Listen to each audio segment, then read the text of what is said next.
बिस्मिल्लाहिर्रहमानिर्रहीम। अस्सलाम वालेकुम नाज़रीन, मैं हूं इरफान हाशमी और आपको प्रोग्राम में खुशामदीद कहता हूं। व्यूअर्स, सबसे पहले आज की अहम खबरें और चंद अहम सवालात। आपने अल्लाह को जवाब देना है, आईएसआई को नहीं। इमरान खान की जंगल के बादशाह को वार्निंग।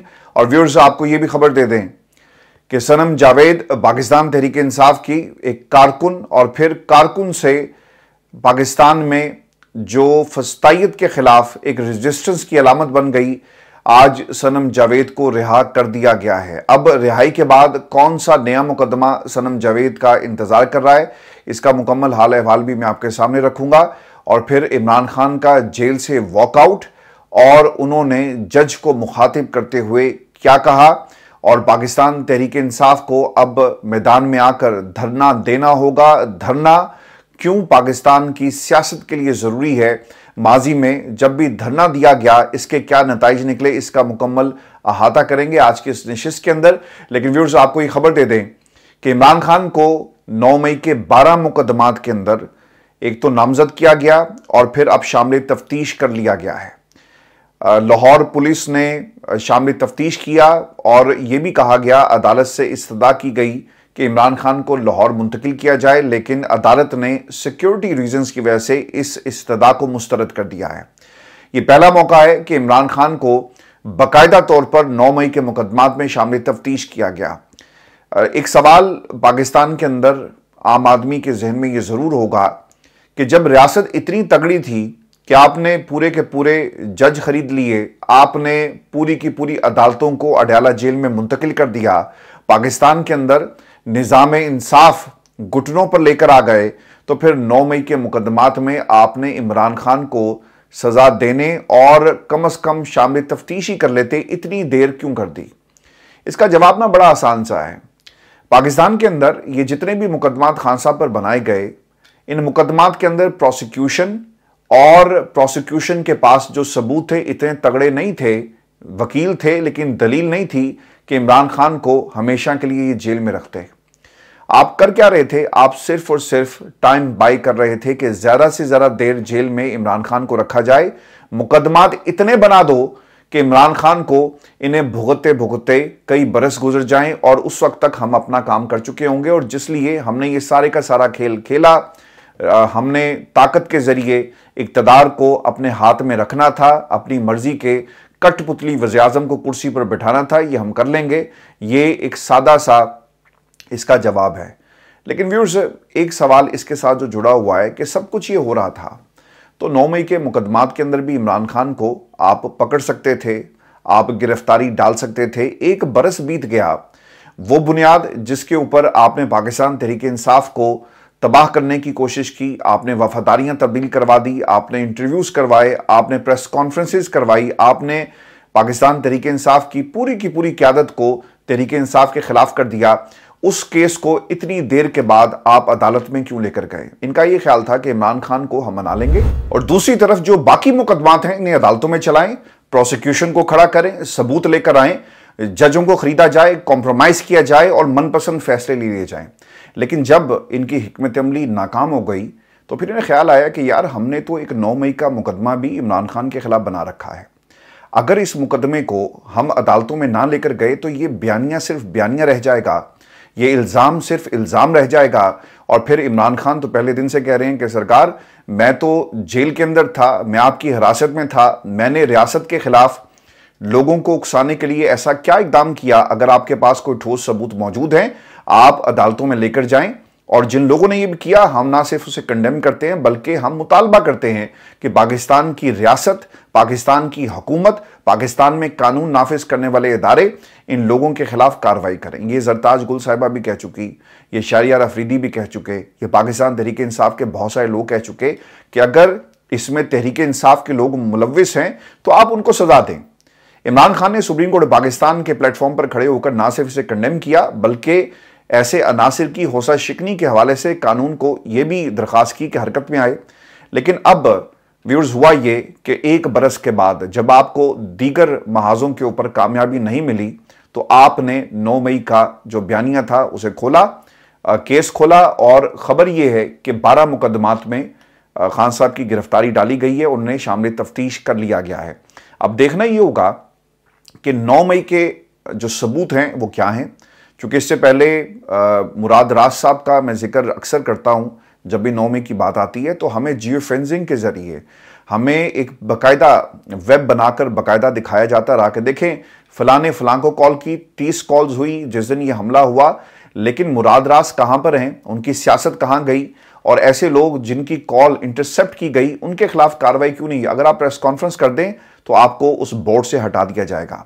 अब वो लोग, हमने पाकिस्तान की एक नहीं मुतादिद अदालतों में ये देखा कि आपके खिलाफ केस था, प्रोसिक्यूशन अदालत जाती है, लेकिन जब सवाल किया जाता है कि आपके पास सबूत क्या हैं हमला करने वालों के खिलाफ, किसने किसको जो है वो तशद्दुद का निशाना बनाया, कौन सी इमलाक को जलाया गया, सबूत लेकर आए, वहां पर सबूत नहीं निकलते। बहुत सारी ऐसी वीडियोस मौजूद हैं जिनमें लोग मारधाड़ कर रहे हैं, तंसीबात पर हमला किया जा रहा है, और वीडियोस के होने के बावजूद उन लोगों के खिलाफ कार्रवाई नहीं हुई और कानूनी तकाजे पूरे नहीं हो सके, प्रोसिक्यूशन नाकाम हुई। प्रोसिक्यूशन की शायद ट्रेनिंग ऐसी नहीं है कि वो सब कुछ कर सकती, या फिर उनकी नालायकी है, या फिर सबूत है ही नहीं।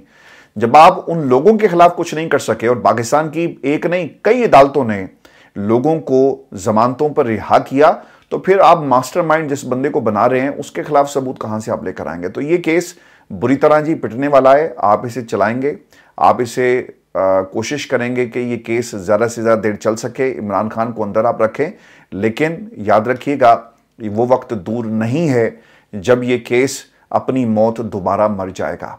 मैं व्यूअर्स आपको ये खबर दे दूं कि कप्तान का 6 रोज़ा जिस्मानी रिमांड हासिल किया गया, और इसके ऊपर इमरान खान ने जो गुफ्तगू की है जेल के अंदर, ये बहुत ही जज्बाती गुफ्तगू थी, और ये कौम को सुनना चाहिए कि इमरान खान उनके लिए और पाकिस्तान के लिए क्या कर रहे हैं। और खान साहब ने इस मौके पर क्या कहा व्यूअर्स, उससे पहले एक चीज बड़ी इंपॉर्टेंट हुई है अदालत के अंदर। आज मीडिया के दाखिले पर पाबंदी लगा दी गई। बुशरा बीबी और इमरान खान साथ साथ बैठे हुए थे, खामोशी से वो पूरे का पूरा ये तमाशा देख रहे थे कि मीडिया को अंदर जाने की इजाज़त नहीं दी जा रही थी। खान साहब से रहा नहीं गया, क्योंकि पाकिस्तान की आवाम तक इमरान खान की जो आवाज़ है पहुंचाने के लिए सिर्फ एक मीडिया ऐसा मीडियम है जिसके ज़रिए आवाज़ पहुंचती है। आप उसको भी रोकने की कोशिश करते हैं। तो इस पर खान साहब ने एहतजाज करते हुए कहा कि ये इन कैमरा समात नहीं है, अगर मीडिया को इजाज़त नहीं दी गई तो फिर मैं वॉकआउट कर जाऊंगा, मैं अदालत से चला जाऊंगा। फिर सहाफ़ियों को अंदर आने की इसके बाद इजाज़त दी गई है। एहतसाब अदालत ने जी ये भी एक अनहोनी हुई है, और मुल्जिम खुद कह रहा है जिसके ऊपर इल्ज़ाम है कि आप मेरा जिस्मानी रिमांड बढ़ा दें। इसके ऊपर मंतक क्या है ये मैं आपको बताता हूं, लेकिन हुआ ये कि एहतसाब अदालत ने पहले 6 रोज़ा इमरान खान का जिस्मानी रिमांड मंजूर किया। इमरान खान के वकला ने कहा कि जी 2 दिन आप मजीद इसे आगे बढ़ा दें, और फिर अदालत ने उनकी इस्तदा पर 8 दिन का ये रिमांड कर दिया है।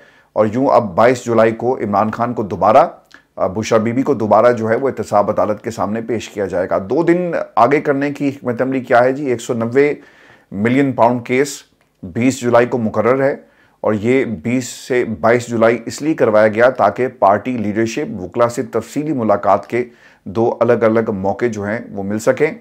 इमरान खान का जज से मुकालमा ये बहुत ही अहम है, और जो मैंने प्रोग्राम के शुरू में कहा कि इमरान खान ने जंगल के बादशाह और जो जज साहब बैठे हुए थे उन्हें क्या कहा। जज साहब को मुखातिब करते हुए खान साहब ये कहते हैं कि जज साहब, मेरी बीवी का तोशाखाना से कुछ लेना देना नहीं है। जेल में 4 मरतबा कुरान पढ़ा, इसमें जजिस पर अल्लाह ताला ने बहुत भारी जिम्मेदारी डाली है। बुशरा बीबी को सिर्फ मुझे अजियत पहुंचाने के लिए जेल में डालकर रखा गया।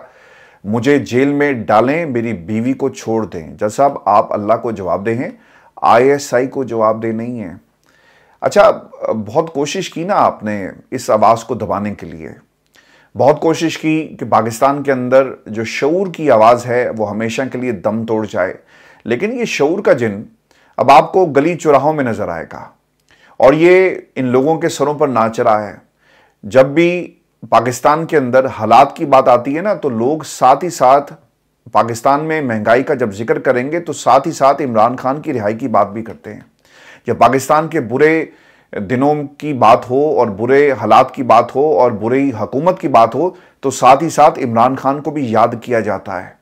चूँकि ये फस्तायत की पाकिस्तान के अंदर रोज़ाना की बुनियाद पर मिसालें कायम हो रही हैं। मैं प्रोग्राम जब शुरू किया तो ये गौर से सुनिएगा। सनम जावेद को रिहा कर दिया गया, अपने वालिद के गले लगकर वो रोई, खुशी के आंसू थे ऑब्वियसली, एक कुर्बानी दी, एक बहुत ही एक वर्कर, एक जिसकी पाकिस्तान तहरीक इंसाफ में, यानी अगर आप तहरीक इंसाफ को देखें ना तो यहाँ पर वर्कर से अपनी पहचान बनाई। तो सनम जावेद का यकीनन शुमार भी उन लोगों में होता है, एक बिल्कुल एक मामूली सी वर्कर, लेकिन अब वो मामूली सी वर्कर जो है वो फस्तायत के खिलाफ एक रेजिस्टेंस की अलामत बन गई है। खबर ये थी कि रिहा कर दिया गया FIA, इशफाक अली मियाँ जो हैं उनके वकील हैं, लेकिन पता ये चला है जी कि अब से कुछ ही देर पहले ये जो सनम जावेद हैं इन्हें दोबारा इस्लामाबाद पुलिस ने गिरफ्तार कर लिया है। लाहौर में भी ये होता रहा, अब इस्लामाबाद में भी इनके साथ यही सलूक है वो किया जा रहा है, क्योंकि खबर व्यूअर्स ये थी कि सनम जावेद को जो रिजर्व सीट्स हैं उसके ऊपर पंजाब असम्बली में लाने की तैयारी की गई, और इसी किस्म के डाई हार्ड वर्कर्स की पाकिस्तान तहरीक इंसाफ क्या जी, जियाले पीपल्स पार्टी के अंदर भी बहुत सारे ऐसे थे, और पाकिस्तान पीपल्स पार्टी का जो सपोर्टर था वो इसी किस्म का था। खैर अब नहीं है, और थैंक्स टू जरदारी साहब, और सनम जावेद एक रेजिस्टेंस की इलामत अपनी पार्टी के अंदर बनी है। चेयरमैन नैब के हवाले से खान साहब ने इंतहाई अहम जुमला कहा, और ये कौम को समझना चाहिए कि खान साहब कहना क्या चाह रहे हैं। खान साहब ये कहते हैं कि चेयरमैन नैब और कोठे पर बैठी हुई तवाइफ में कोई फर्क नहीं है। तवाइफ जिस्म फरोशी करती है, और दूसरी तरफ जो नैब का चेयरमैन है वो ज़मीर फरोश है, वो ज़मीर फरोशी कर रहा है।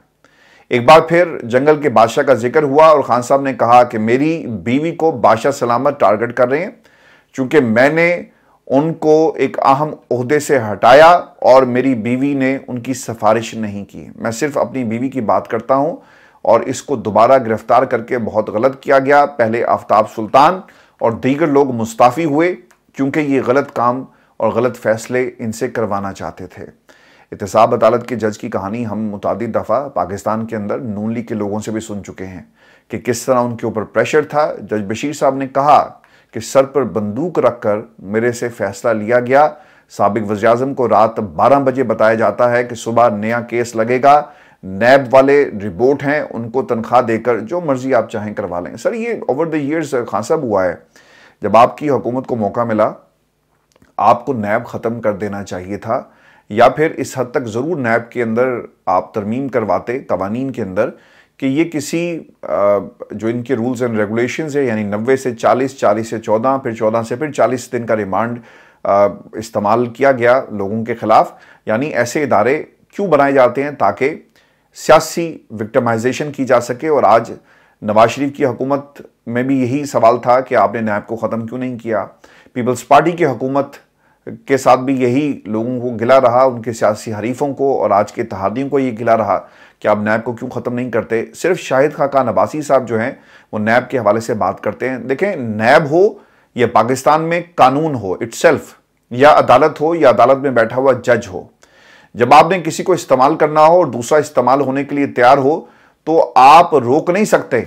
नैब के अलावा भी कोई डिपार्टमेंट होता ना तो यही कुछ होना था जो आज पाकिस्तान के अंदर हो रहा है। एंटी करप्शन को इस्तेमाल किया जा सकता है, पुलिस को इस्तेमाल किया जा सकता है। देखें, 12 मुकदमात में इमरान खान के खिलाफ इंक्वायरी के लिए लाहौर से पुलिस गई है सच धज के साथ, और कोशिश थी कि लाहौर उन्हें मुंतकिल किया जाता है। कौन करवा रहा है? ये यकीनन पंजाब हुकूमत किसकी है? मैडम CM, और मैडम CM के कहने पर ये सब कुछ जो है यानी फैसिलिटेट किया जा रहा है। इमरान खान के खिलाफ रियासत इस्तेमाल हो रही है और ये सब कुछ हो रहा है ताकि इमरान खान जो रेजिस्टेंस की अलामत हैं, जो पाकिस्तान के अंदर शऊर की अलामत हैं, उन्हें रोका जा सके। खान साहब ने जी ये भी कहा कि पहले हमें जिस केस में सज़ा हुई वो ज्वेलरी सेट हमारे पास है, हमने फ़रोख्त इसको नहीं किया, इसलिए अब उन्होंने नया केस हमारे खिलाफ बना दिया। इसकी कीमत 1 करोड़ 80 लाख थी, उन्होंने 3.25 अरब कर दी। यानी यहाँ पर भी अगर इंडिपेंडेंट इंक्वायरी करवाई जाए तो इमरान खान इस केस के अंदर भी यकीनन फतह उनकी होगी। मैं व्यूअर्स आपको ये भी खबर दे दूं कि वफादारियां तब्दील करने की कोशिश की जा रही है और हुकूमत का जो तसादुम की तरफ जो सफ़र है वो कम होता जा रहा है। पाकिस्तान तहरीक इंसाफ की 41 MNAs को धमकाने की कोशिश की जा रही है और उनकी वफादारियां तब्दील करने की पूरी कोशिश इस वक्त जारी है। यानी वफादारियां तब्दील करने का मौसम दोबारा शुरू हो गया, सीज़न 2 शुरू हो चुका है। इससे पहले 8 फरवरी को हमने ये देखा, 8 फरवरी के बाद भी ये सिलसिला जारी रहा, लेकिन अब वफादारियां क्या तब्दील होंगी या नहीं, इस पर असद कैसर साहब ने एक बयान दिया और वो ये कहते हैं कि लोगों की वफादारियां जिस तरह से तब्दील करने की कोशिश की जा रही है, हम इसके खिलाफ अपनी आवाज़ को सुप्रीम कोर्ट ऑफ पाकिस्तान लेकर जाएंगे। सर, आप लेकर जाएंगे नहीं, आप ले जाएं और सुप्रीम कोर्ट ऑफ पाकिस्तान को बताएं कि किस तरह उनके खिलाफ यानी तहरीक इंसाफ के खिलाफ इस वक्त कार्रवाइयां मैदान में की जा रही हैं। कानून और आइन के मुताबिक मुल्क को ना चलाया गया तो मुल्क कायम नहीं रहेगा। पाकिस्तान को किस तरफ लेकर जा रहे हैं, मुल्क को खतरात से दो चार ना करें। हम पाकिस्तानी हैं, आइन और कानून की जदोजहद जो है वो जारी रहेगी। तहरीक इंसाफ के MNAs को फैसला करने का हक दिया जाए। सुप्रीम कोर्ट के फैसले के बाद जी इलेक्शन कमीशन के इस्तीफे का मुतालबा भी किया जा रहा है। चीफ इलेक्शन कमीशन के खिलाफ जुडिशल जो कमीशन में जाना पाकिस्तान तहरीक इंसाफ जो ऐलान कर रही है, इस पर भी मैं असद कैसर साहब को ये कहूँगा कि ऐलान ना करें, चले जाएं, और आपको बहुत पहले चले जाना चाहिए था। इतलात व्यूअर्स ये भी हैं कि कुछ उम्मीदवार जानबूझकर कोशिश में हैं कि वो साइड तब्दील कर लें, और ये भी कहा जा रहा है कि अमीर सुल्तान जहांगीर तरीन के दोस्त हैं, इसलिए उनके गायब होने में उनकी रजामंदी भी शामिल हो सकती है। जिस तरह लाहौर से वसीम कादिर आम इंतखाबात के बाद गायब हुए और फिर नून लीग में शामिल हो गए, लेकिन कोई भी उम्मीदवार अगर जानबूझकर ऐसा करेगा तो वो सिर्फ और सिर्फ अपनी सियासत को ख़त्म करेगा। हमने सर यही देखा है पाकिस्तान के अंदर। और मैं आपको व्यूअर्स ये भी खबर दे दूं कि फॉर्म 47 की हुकूमत हवास बाख्ता हो गई है। पंजाब और KP में जो इस वक्त टसल थी वो शिद्दत इख्तियार कर गई है, और दोनों तरफ से इस वक्त जो है बयानात एक दूसरे के खिलाफ दिए जा रहे हैं। नून लीग की जी जजिस पर नवाजिशात का एक सिलसिला है, और ये सिलसिला बहुत ही पुराना है। लेकिन उससे पहले मुशीर इत्तलात जी बैरिस्टर सैफ हैं KP हुकूमत के, उन्होंने एक बयान जारी किया और वो क्या कहते हैं कि जाली हुकूमत के जाली नुमाइंदे अदलिया के खिलाफ जहर उगल रहे हैं। सुप्रीम कोर्ट पर हमला भी पाकिस्तान मुस्लिम लीग नून के ट्रैक रिकॉर्ड का हिस्सा है। ये टोला इक़्तिदार बचाने की खातिर किसी भी हद तक जा सकता है। फॉर्म 47 की हुकूमत के ताबूत में आखिरी कील वज़ीर आला खैबर पख्तूनख्वा अली अमीन गंडापुर जो है वो ठोकेंगे। अच्छा, अब इसका जवाब ना पंजाब से आया, क्योंकि ये उस्मा बुखारी यहाँ की तर्जुमान है और दूसरी तरफ बैरिस्टर सैफ तर्जुमान है। तो उस्मा बुखारी की सियासत से मैं कभी भी कोई इतना ज़्यादा मरगूब नहीं हुआ, क्योंकि जो लोग जमातें बदल लेते हैं और पहले जिसको आप गालियाँ देते थे आज वो आपका कायद है। उस्मा बुखारी ने क्या कहा, वो ये कहती हैं कि सुप्रीम कोर्ट की दीवारों पर गंदे कपड़े लटकाने वाले हमें लेक्चर मत दें। 126 दिन के धरने में पार्लियामेंट और सुप्रीम कोर्ट पर हमला करने वालों को भी अदलिया की तकरीम याद आ गई। चीफ जस्टिस के खिलाफ झूठे रेफरेंस दायर करने वाले आज अदलिया के मामे चाचे बन रहे हैं। डायलॉग और बढ़के मत मारें, घड़ियों और नेकलेस की रसीदें निकालें। बीबी, आपसे भी पाकिस्तान की कौम की सिर्फ एक ही दरखास्त है, वो एवन फील्ड जिसके बाहर आप खड़े होकर नवाज शरीफ का केक काटती रही माजी के अंदर, उस एवन फील्ड की रसीदें भी निकाल दें। ये पैसा पाकिस्तान की आवाम का था, ये पैसा नवाज शरीफ और शहबाज शरीफ के वालिद मोहतरम का था। अरबपति वो इंसान थे मरियम के बकौल, या फिर वो किसान थे। कौम कन्फ्यूजन का शिकार है, ये पैसा कहाँ से आया, इसकी रसीदें भी कौम आपके जो बाबूजी हैं उनसे तकाजा कर रही है, लेकिन वो रसीदें आएंगी नहीं। माजी में नून लीग ने किन जजिस पर नवाजिशात किए हैं ये भी मैं आपको बता देता हूँ जी। एक जज थे जी एजाज ऐवान, जिन्होंने शहबाज शरीफ को मनी लॉन्ड्रिंग के मुकदमे में बरी किया था। उन्हें शहबाज शरीफ साहब ने क्या किया जी, रिटायरमेंट के बाद इंफॉर्मेशन कमिश्नर तैनात कर दिया। अब ये नवाजिशात का सिलसिला है, ये गौर करें। साबिक जज हैं जी खलीलुर्रहमान रमदे साहब, उनके भाई असदुर्रहमान रमदे को कई बार नून लीग का टिकट दिया गया। इमरान खान ने 2013 में खलीलुर्रहमान रमदे पर सरकारी मशीनरी के साथ मिलकर धांधली के इल्ज़ामात भी लगाए। और फिर व्यूअर्स, इसके अंदर जो सबसे इम्पॉर्टेंट चीज़ है, खलीलुर्रहमान रमदे साहब खान साहब नवाज शरीफ साहब के बहुत करीब हैं, और खान साहब की ऑब्वियसली मुझे अच्छी तरह याद है कि खलीलुर्रहमान रमदे की अहलिया का जब इंतकाल हुआ तो नवाज शरीफ साहब ये लाहौर का जो जलानी पार्क है जिसे रेस कोर्स पार्क भी कहते हैं, तो नमाज जनाजा यहाँ पर पढ़ाया गया तो नवाज शरीफ साहब खुद चल कर आए। और मुझे अच्छी तरह याद है कि ही वॉज अ सिटिंग जज at that time supreme court Pakistan के रमदे साहब। तो नवाज शरीफ साहब रमदे साहब उनको आगे होकर मिलने लगे, तो नवाज शरीफ साहब ने ना हाथ से ऐसे इशारा किया कि वहीं पर रो, आने की ज़रूरत नहीं है। तो ये ताल्लुकात छुपते नहीं हैं। फिर आपके मुस्तफ़ा रमदे बेटे, उनके ऊपर नवाजिशात पंजाब हुकूमत पे कैसी होती रही, तो ये सिलसिला सर इसी तरह है। फिर जस्टिस सईदुज़्ज़मान सदीकी साहब ने चीफ जस्टिस सज्जाद अली शाह की बरतरफी में अहम किरदार अदा किया, जिसके बाद नून लीग ने 2008 में उन्हें अपना सदारती उम्मीदवार बनाया और 2018 में गवर्नर सिंध बनाया गया। फिर 1997 में जब सुप्रीम कोर्ट ने नवाज शरीफ के खिलाफ तौहीन अदालत के मुकदमे की समाअत के दौरान मुस्लिम लीग नून के कारकुनों ने अदालत पर धावा बोला, तो उस वक्त भी सज्जाद अली शाह ही चीफ जस्टिस थे। जस्टिस रफ़ीक तारड़ नवाज शरीफ के काफ़ी करीब रहे। रफ़ीक तारड़ को नून लीग ने पहले सेनेटर बनवाया और बाद में सदर पाकिस्तान बनाया गया। साबिक जस्टिस रफ़ीक तारड़ की बहू साबिक नून लीग की वज़ीर मुमलिकत सायरा अफजल तारड़ हैं जी, और उनका एक पोता बिलाल फारूक तारड़ नून लीगी साबिक MPA है, और दूसरे अता तारड़ साहब हैं जो इस वक्त बयान देते हैं, आपको नजर आएंगे पाकिस्तान की टेलीविजन स्क्रीन के ऊपर, और इस वक्त एक वफाकी वज़ीर इत्तलात भी हैं जी। फिर जस्टिस रिटायर्ड मलिक कयूम के मरहूम भाई हैं जी मलिक परवेज़, वो नून लीग के साबिक MNA रहे। भाभी MNA शाइस्ता परवेज़ मलिक हैं और भतीजा अली परवेज़ मलिक भी MNA और वफाकी वज़ीर है। उनके जी एक भाई डॉक्टर जवेद अकरम निगरान वज़ीर सेहत भी रहे। तो ये पाकिस्तान के अंदर ये सब हालात आपके सामने हैं, और कोई क्या करता है, किसके साथ ताल्लुक़ है, ये कोई बताने वाली बात नहीं है। साबिक chief justice of Pakistan justice Naseem Hasan Shah ने 1993 में नवाज शरीफ की हुकूमत बहाल की, और इस दौर में पाकिस्तान क्रिकेट बोर्ड के सरबराह भी आप रहे। जस्टिस रिटायर्ड आसिफ सईद खोसा उन्हीं के दामाद हैं। नसीम शाह भुट्टो को फांसी देने वाले बेंच में शामिल थे। चीफ जस्टिस गिलगित बल्तिस्तान राना शमीम साहब, उन्हें हम कैसे भूल सकते हैं। उन्होंने भी नवाज शरीफ दौर में 2015 में चीफ जज गिलगित बल्तिस्तान उन्हें तैनात किया गया, और अचानक नवाज शरीफ के हक में एक हल्फनामा वो लंदन से लेकर आए, जिसका मैंने यहाँ से भांडा फोड़ा था कि चार्ल्स गदरी क्या कहता है और नवाज शरीफ कहाँ पर बैठे हुए थे। और ये हल्फनामा आप देखें, ये आमिर फारूक साहब जो इस वक्त फैसले कर रहे हैं, हमने जो यहाँ से खबर ब्रेक की थी, इसके सबसे बड़ा जो इसका फ़ायदा हुआ ना, यानी इनका नाम क्लियर हुआ, वो आमिर फारूक साहब थे कि किस तरह से ये पूरी की पूरी साजिश Aamir Farooq chief justice Islamabad high court के ख़िलाफ़ तैयार की गई, और साबिक चीफ जस्टिस साकिब निसाब पर जो इल्ज़ाम लगाए, और फिर आपके सामने कि क्या मामलात बनते हैं। नवाज शरीफ के नैब केसेस में प्रोसिक्यूटर जनरल नैब एहतशाम कादिर शाह ने कहा कि नैब को नवाज शरीफ की सज़ा के खिलाफ अपीलें बहाल करने पर कोई इतराज़ नहीं। नैब ने गिरफ्तारी से भी इनकार किया। एहतशाम कादिर शाह नून लीग दौर में प्रोसिक्यूटर जनरल थे, सानिया मॉडल टाउन में भी हुकूमत को वो राय देते रहे हैं। तो ये सर सिलसिला है, और ये कैसा है आपके सामने। अब पाकिस्तान तहरीक इंसाफ सड़कों पर कैसे है, देखें जी, मैं काफ़ी दिनों से ये बात कर रहा हूँ कि पाकिस्तान तहरीक इंसाफ का अवामी मैंडेट और फिर स्ट्रीट पावर, इस पे ना एक डेफिसिट, एक गैप आपको नजर आएगा। अब ये वक्त की जरूरत कैसे है, राइट टाइमिंग है जी। पाकिस्तान तहरीक इंसाफ के हक में फैसले आए, अदालतों ने पार्लियामान के अंदर इनको रीइंस्टेट किया, और अब पाकिस्तान तहरीक इंसाफ को करना क्या है, सड़कों पर आप कैसे आएंगे।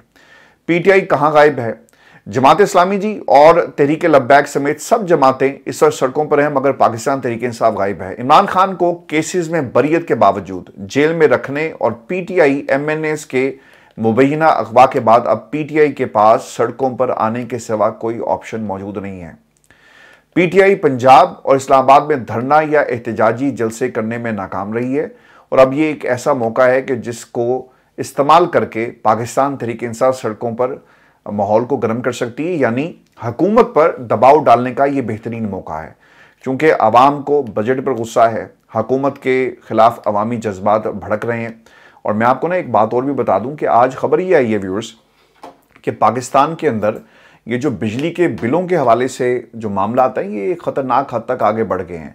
अब हो ये रहा है कि पाकिस्तान के अंदर जो बिजली है वो आम आदमी की पहुंच से बहुत दूर हो जाएगी, और एक तरह से ये एक नया, अगर कहा जाए कि महंगाई का एक तूफान आ रहा है, तो ये बिल्कुल भी गलत नहीं होगा। ये पब्लिक इश्यूज़ हैं, और इसके ऊपर आवाम चाहती है कि कोई तो हो जो उनकी नुमाइंदगी करे। आम आदमी सड़क पर अकेला आकर लड़ नहीं सकता हुकूमत के खिलाफ। सियासी जमातें जो आम आदमी की नुमाइंदगी करती हैं पार्लियामान के अंदर, ये उनका काम है। अपोजिशन इस पोजीशन के अंदर है कि वो इस एहतजाज को लीड करे। जमात इस्लामी अकेली क्यों जाएगी इस्लामाबाद में धरना देने, पाकिस्तान तहरीक इंसाफ को भी इस धरने में शामिल होना चाहिए। फजल रहमान साहब अकेले क्यों जाते हैं, आप असद कैसर साहब को एक्टिव करें, बल्कि तहरीक लब्बैक पाकिस्तान से भी आपको बात करनी चाहिए। आपके सियासी इख्तलाफात एक जगह, और जो उनका मुद्दा है उसे तस्लीम किया जाए और उसके अंदर से कोई रास्ता निकाला जाए। पाकिस्तान तहरीक इंसाफ का रोड मैप क्या होना चाहिए जी? पहले जी सड़कों पर मौजूद जमातों के साथ वफूद की शक्ल में मुलाकात की जाए और फिर उनके धरनों में शामिल होकर अपने लिए भी आवाज़ उठाई जाए। तहरीक लब्बैक पाकिस्तान पहले जी धरना दे चुकी है।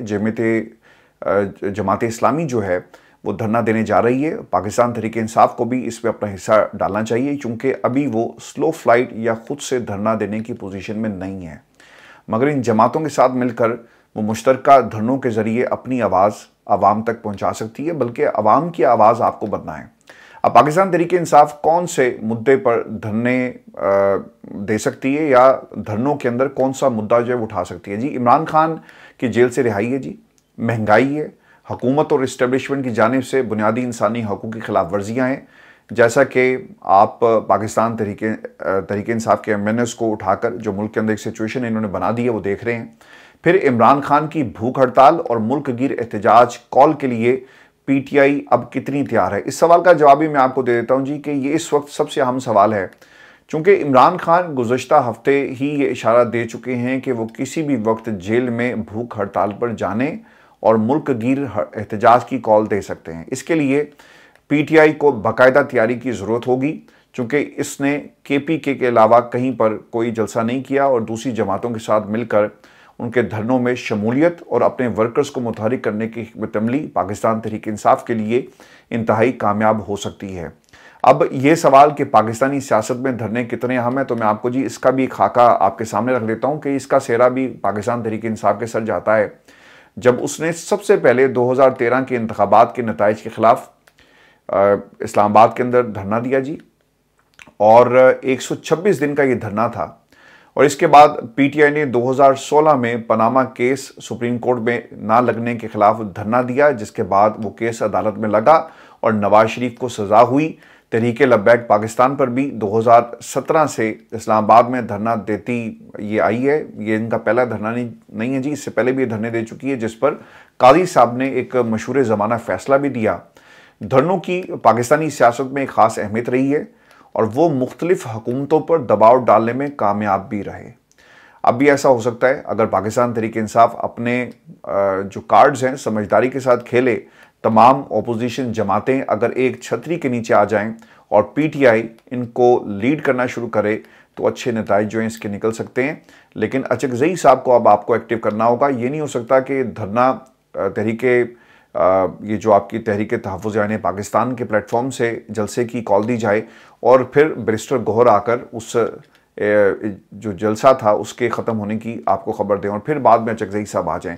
आपको वही रोल प्ले करना पड़ेगा जो PDM ने फजलुर रहमान को दिया, यानी फजलुर रहमान लीड कर रहे थे। अलग बात है कि वो नताइज उन्हें नहीं मिल सके, डिले कोई और करता रहा, लेकिन अचकज़ई साहब को आपको लीड करवाना पड़ेगा तभी जाकर, क्योंकि बैरिस्टर गौहर एक सियासी आदमी नहीं है, सियासत वो कर रहे हैं अपने लिए, वो कोशिशें जिस तरह से वो कर रहे हैं उनकी क्रेडिबिलिटी पर कोई शक नहीं है, लेकिन सियासत के अंदर बात सिर्फ सियासी लोगों से होती है। व्यूअर्स, इसके ऊपर अपनी राय का भी इजहार कीजिएगा। इजाज़त दीजिए, अल्लाह ने के बाद।